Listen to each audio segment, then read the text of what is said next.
So in this particular video, we're going to talk about tubular reabsorption. And tubular reabsorption is where we're taking the tubular contents and we're returning them to the blood. And this is a selective transepithelial process. Almost all organic nutrients are going to be reabsorbed, and water and ion reabsorption is hormonally regulated and adjusted.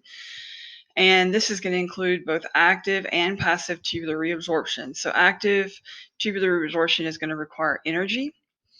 And substances can follow two different routes. They can follow the transcellular or the paracellular routes. So tubular reabsorption, we're taking the contents of the tubule and we are trying to put it back into the blood.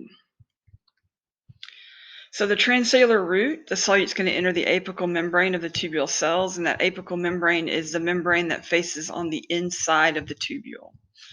It's going to travel through the cytosol of the cell, and it's going to exit the basolateral membrane of the tubule cell. And that's going to be the membrane that's facing the interstitial fluid. From there, the solute will then enter the blood through the endothelium of the peritubular capillaries. And then we also have the other route, which is a paracellular route, and this is when the solutes travel between tubule cells. And this is going to be limited by tight junctions, but in the proximal nephron, those tight junctions are leaky. And so particularly in the proximal convoluted tubule, things like water, calcium, magnesium, potassium, and some sodium will move this way. So the transcellular route, we have the water and solutes entering the apical membrane, crossing, getting into the cytosol. From there, it's going to travel through the basolateral membrane, get into the interstitial fluid, and then it's going to enter the capillaries. The paracellular route, we have water and solutes just traveling between these leaky, tight junctions in the proximal convoluted tubule. And then from there, it gets into the interstitial fluid and then moves into the capillary. So first, we're going to talk about sodium transport across the basolateral membrane. And sodium is the most abundant cation that's found in the filtrate. And the transport of sodium across the basolateral membrane of the tubule cell is going to be done via primary active transport. So there are these sodium potassium ATPase that are going to pump sodium into the interstitial space. And once the sodium gets into the interstitial space, it's just going to be swept by bulk flow into the peritubular capillaries. Sodium transport across the apical membrane is done a little bit differently. Sodium is going to enter the tubule cell at the apical surface via secondary active transport or facilitated diffusion through channels. When the sodium is actively transported out of the basolateral membrane, it is going to cause a strong electrochemical gradient within the tubule cell. And that makes sense because we're actually pumping sodium out of the cell, which means the sodium content inside of the cell is going to go down. And that's going to facilitate sodium diffusion from the apical membrane.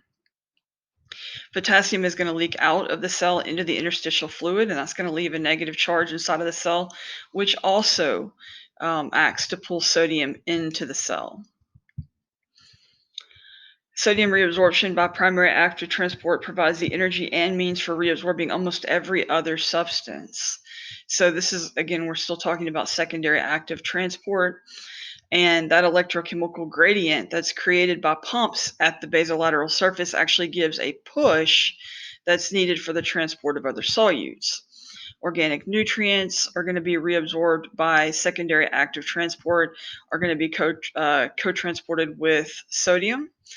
And then we also have glucose, amino acids, some ions, and vitamins also moving this way. So then we move on to talking about passive tubular reabsorption of water. So when sodium and other solutes start to move and leave the tubular cell, it's going to create an osmotic gradient for water. and water is going to be reabsorbed by osmosis. So it's not an active process, it is a passive process. And the way it's going to be reabsorbed by osmosis is through these water-filled pores called aquaporins. Now, in the proximal convoluted tubules, aquaporins are always present. It doesn't matter if the person is dehydrated or overhydrated, these aquaporins are always present in the proximal convoluted tubules.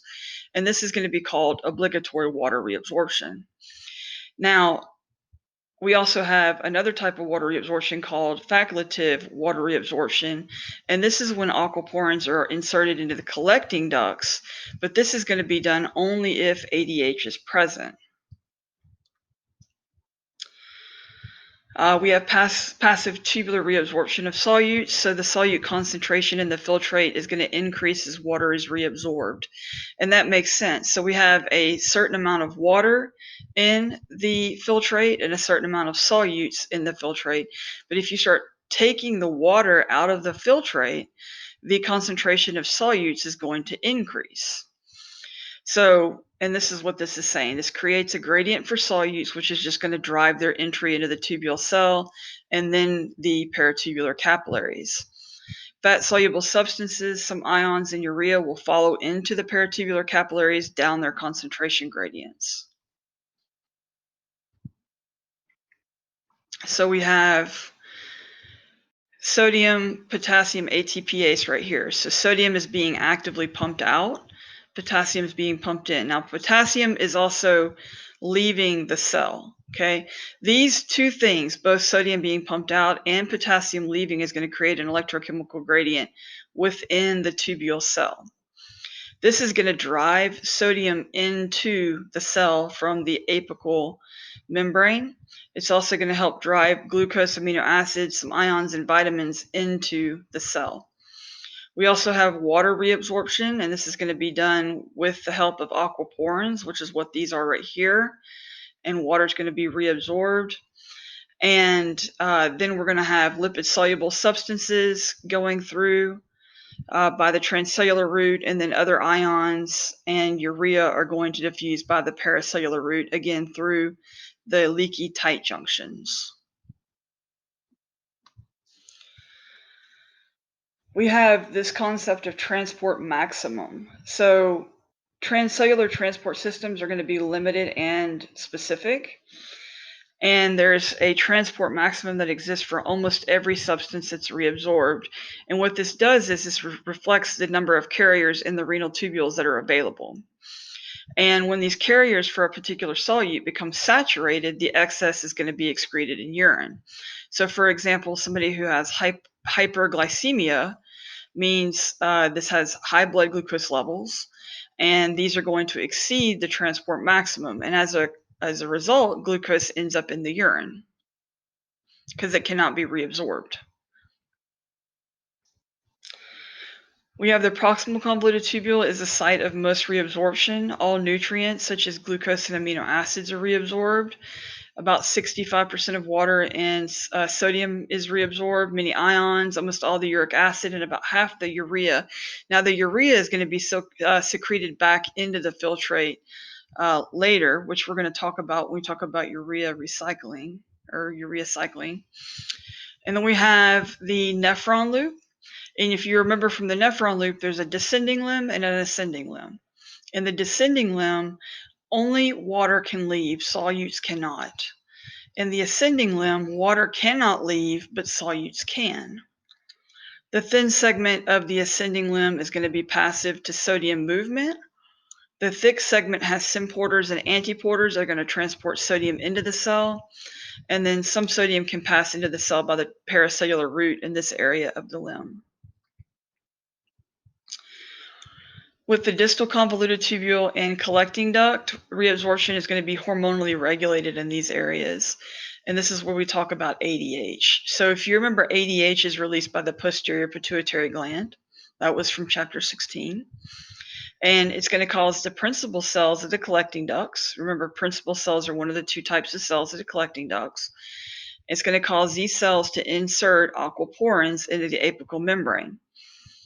When aquaporins are inserted into the apical membrane, this is going to lead to an increase in water reabsorption, which means that increased levels of ADH cause an increase in water reabsorption.